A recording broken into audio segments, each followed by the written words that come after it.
Just 62 days until Americans vote to decide, among other things, which party will control Congress.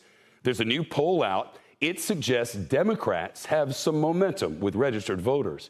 Here it is. 45% of registered voters say were the election today, they'd cast their ballot for the Democratic congressional candidate on the ballot. 40% say they'd vote for the Republican.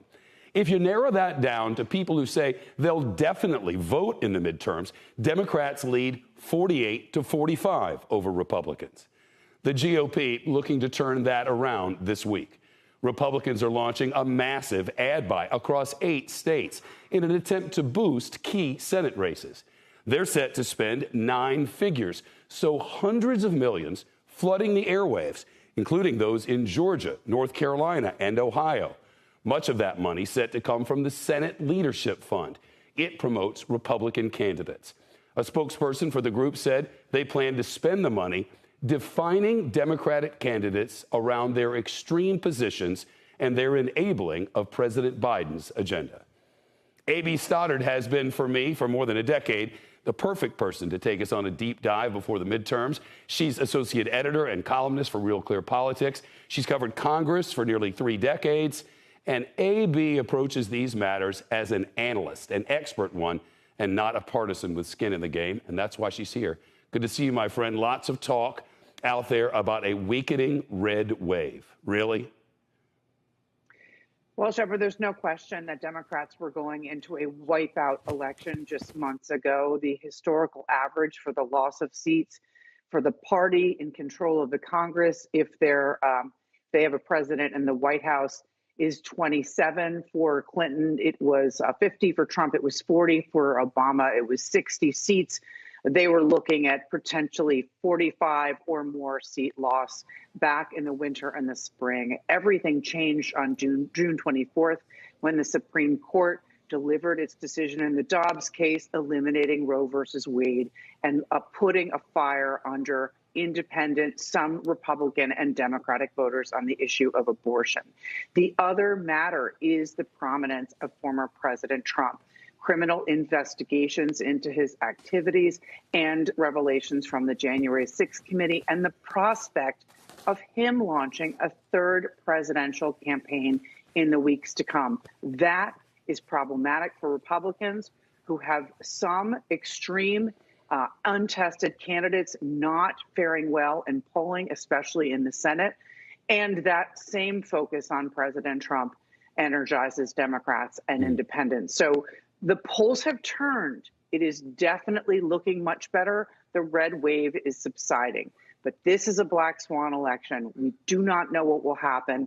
And a lack of a red wave does not equal a blue wave. Yeah, look at these numbers again. These are of people who say they're definitely going to vote. And the Democrats do have an edge, 48-45. But I remember 3 cycles ago and 4 cycles ago, and you and I talked about this very matter. And you told me, and others have too, Democrats need a 6-point lead to actually have a lead in these polls. We've always said it. Is it still true? And if not, why not? Right. There is a structural advantage for Republicans in gerrymandered districts in the House and in the Senate, in the Electoral College as well. Democrats have to overperform their popular vote numbers to pick up enough seats for the majority. The other cautionary tale, Shepard, is the Senate races in 2020. Not only were there surprise losses for House Democrats, 13 seats, but over on the Senate side, they were hoping to contest upwards of 10 to 12 seats.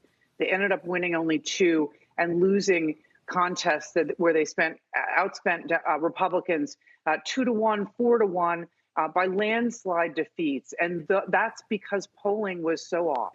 Polling was off in 2020 for President Biden by 3.5% average, and then for the Senate candidates by 6. So it is a warning that polls are not votes and dollars are not votes. And though the energy has shifted, a purple wave, high turnout on both sides, does not produce a victory necessarily for Democrats. All right, it's closer.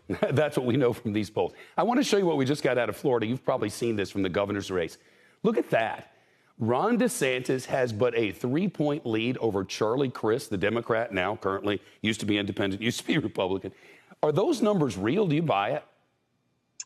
I, it's so funny that you asked me that because I looked at that today and I said, I don't buy that Marco Rubio's only 2 points ahead in the Senate race or that Charlie Crist is that close to a very popular governor in quite a red state. If we find out on election night, Shepard, that Charlie Crist won that race, I think it would be entirely because of the issue of abortion. And again, we won't know who is the most energized to get in a car that day, to get their friends out, to give money, to knock on doors, and produce a victory until we see it on November 8th. AB, I'll see you throughout the season, okay?